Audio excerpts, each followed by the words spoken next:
Yo, welcome back, kembali lagi di channel Atoa Hayato. Bagaimana kabar nakama sekalian? Semoga selalu baik-baik saja. Chapter 1087 dibuka dengan scene yang menunjukkan brand new Django dan Full Body. Mereka bertiga sedang ada di markas G1, tepatnya di tempat pembuangan kapal. Entah ada keperluan apa mereka bertiga ada di tempat itu. Intinya di sini mereka sedang membicarakan tentang samsa kapal perang yang digunakan oleh Garp dan Aokiji untuk berlatih. Nah, Garp melatih tinjunya di tempat ini sudah puluhan tahun, dan metode yang dia gunakan adalah memukul dengan kekuatan fisik saja tanpa kemampuan haki. Dan metode itu terbukti efektif untuk meningkatkan power pukulannya. Selain itu, Garp terkonfirmasi pernah memukul gunung saat melatih tinjunya ketika masih muda. Nah, latihan fisik ini juga dilakukan oleh Luffy ketika di Udon. Saat tangannya diborgol, kemampuan Devil Fruits-nya tidak bisa digunakan. Alhasil Luffy mengangkat batu-batu besar itu dengan kekuatan fisiknya saja. Hasil latihan di Udon pun sangat terlihat, kekuatan Luffy berkembang dengan pesat. Selanjutnya kita langsung menuju Pulau Hachinosu. Di sini Sanjuan Wolf baru saja dilemparkan oleh Garp ke lautan. Para Krochokurege kebingungan untuk mengangkat Wolf karena tubuhnya yang sangat besar. Ya, ini seharusnya jadi masalah serius ya, karena Wolf bisa saja mati di dalam laut. Tapi kita tidak melihat ekspresi terkejut ataupun takut dari komandan Titanic yang lain.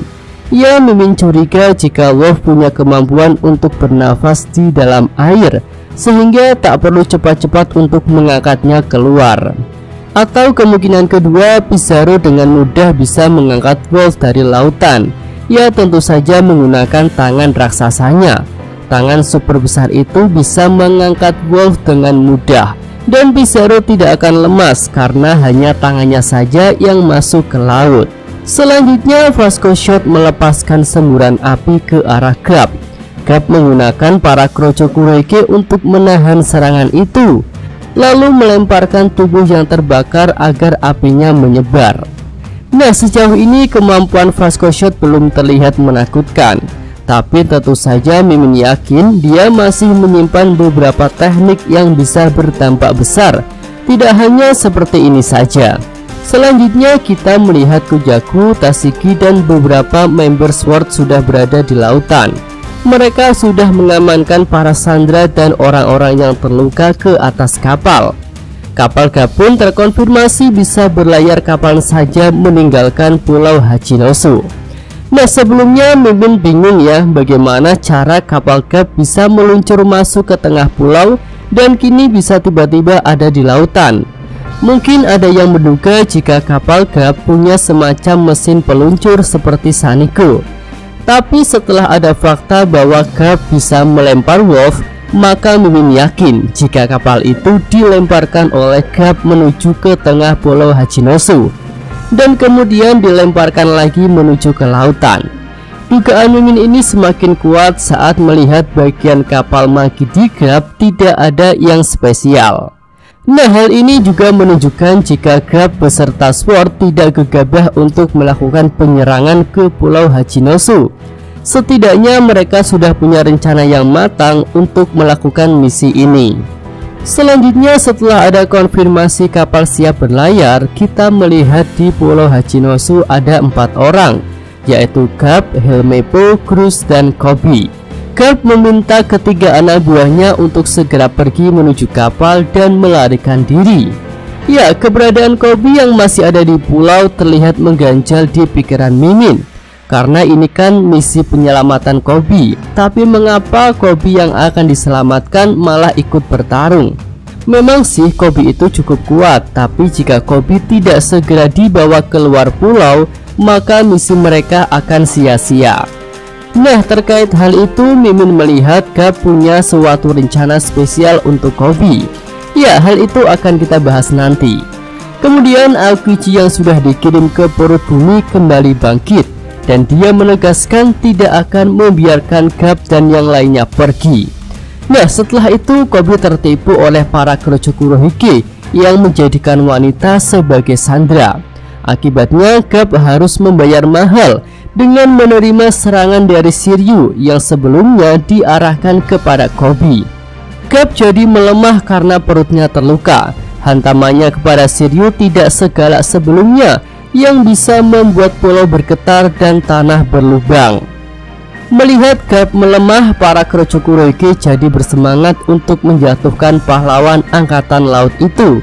Apalagi saat ini Marin punya harga buronan, dan harga buronan Garp senilai 3 mahkota atau 3 miliar beri. Namun walaupun sudah terluka, Aokiji yang pernah menjadi murid Garp tahu bahwa kemampuan gurunya itu tidak hanya segitu. Para Kurocho tidak akan bisa menjatuhkan Garp walaupun dia sudah terluka.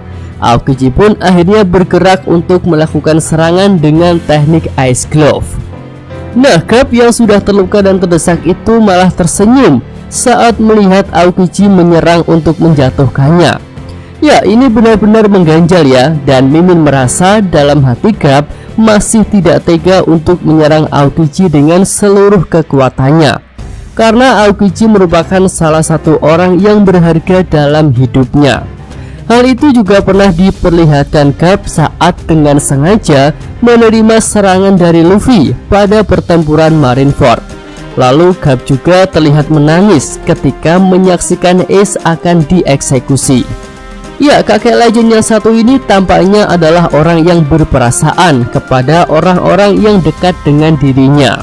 Selanjutnya kita masuk ke adegan flashback.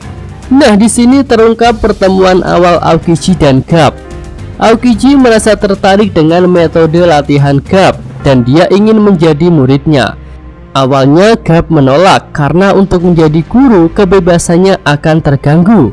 Namun Aokiji bersikeras. Tanpa izin dia mengikuti latihan Garp dengan cara meninju samsak kapal perang. Ya, karena hal itu perlahan hati Garp mulai luluh dan dia pun akrab dengan Aokiji. Menurut Mimin, hal ini kembali menunjukkan sisi lembut dari Magidi Garp. Selanjutnya adegan flashback berakhir. Kita kembali ke Pulau Hachinosu. Garp dan Aokiji terlibat adu pukul di bagian wajah. Nah, mungkin nakama sekalian mengira bahwa pukulan Garp dan Aokiji itu berimbang, tapi menurut Mimin tidak. Karena ketika adu pukul itu terjadi, kekuatan Garp sudah melemah setelah terkena serangan dari Shiryu. Nah, setelah adu pukul itu Garp terbaring di tanah.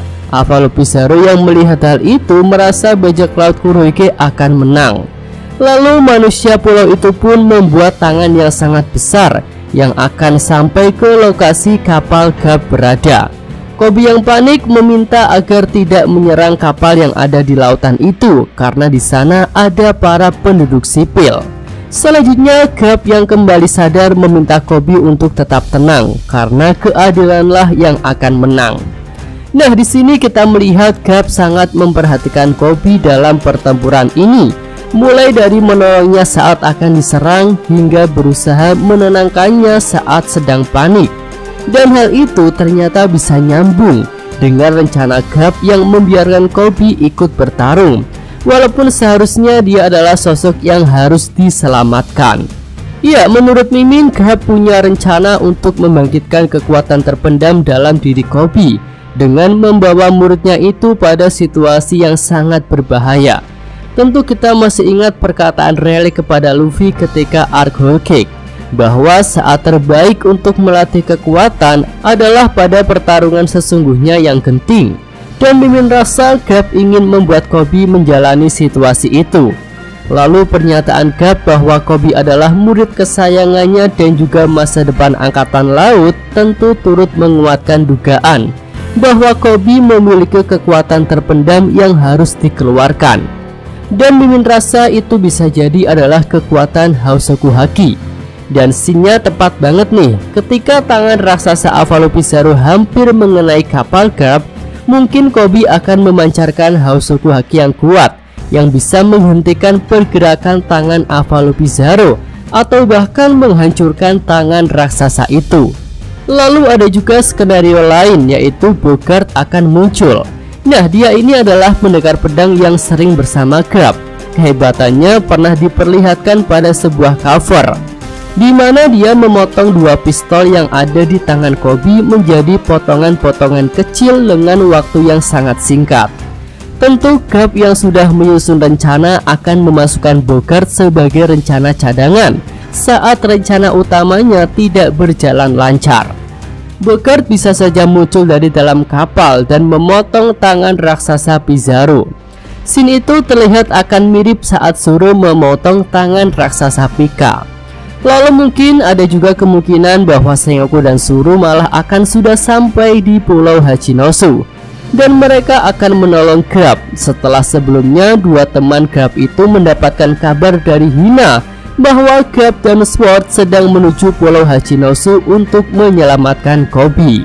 Oke, itu aja pembahasan untuk segmen real review ini. Yosa Mimin atau Hayato. Terima kasih. Ya, sampai di sini aja video kali ini. Semoga nakama sekalian menyukainya. Terima kasih sudah nonton ya. Jangan lupa like-nya dan subscribe channel Atowa Hayato. Yo!